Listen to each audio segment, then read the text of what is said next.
Jæja, þetta fyrsta svona mikrórantið mitt. Svo ég sitja bara í bílnum og tauta eitthvað málefni. Ég rosa góður í að tauta. Ég ætla að gera mikið að ég tauta, spila góður í.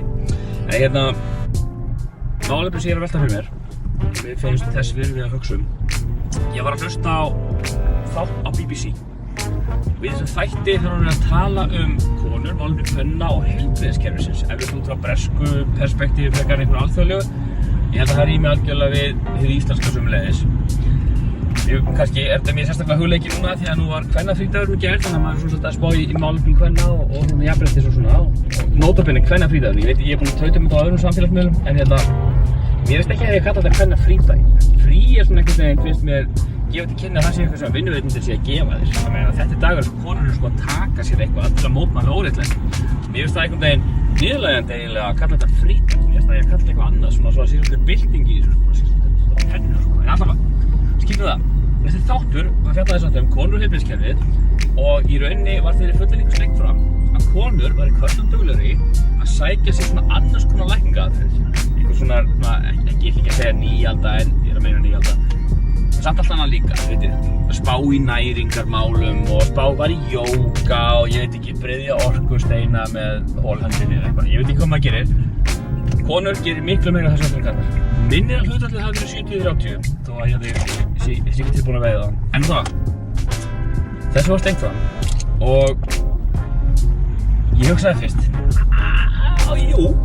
jú, hugsaði ég. Með þessar sögur sem ég hef heyrt frá konum á Íslandi, þá þetta bara málið. Konur eru búin að missa trú á heilbrigðiskerfinu, þannig að heilbrigðiskerfið er búin að missa trúna á þeim. Það finnst mér bara algjörlega ríma við allar reynslusögur sem ég hef heyrt.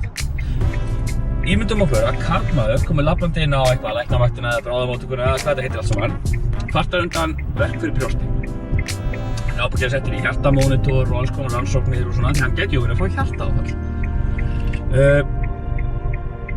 Málið er bara tekið litið alvarlega vegum og tekið alvarlega og það er bara gert eitthvað í.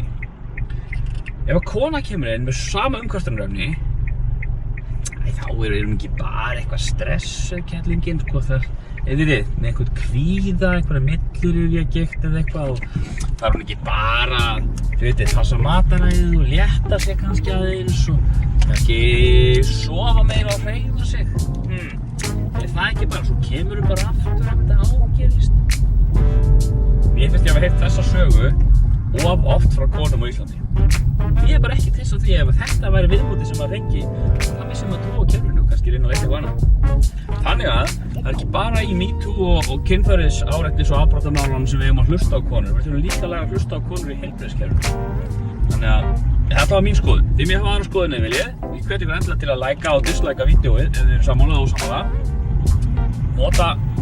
Segja ykkur skoðun, komast á umræðu, notið kommentakerfið. Köllum þetta eitthvað annað til kommentakerfið, það er svo svaklega neikvæð. Já, nota kommenti. Og svo viljið subscribe á rásuna mína, ef þið viljið sjá meira af svona tauti frá mér. Já. Það er bara það. Það er mitt samt að auka rant, sko, því að fyrst ég kom hér á stað, ég kom í gírinn.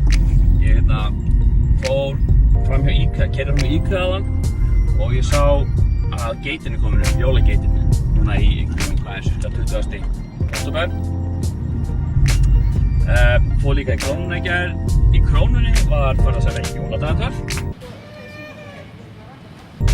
Og það var farið að selja malt og appelsín í svona jólaölsumbúðum með svona miða. Það var miði hangandi með verðinu og miðanum stóð.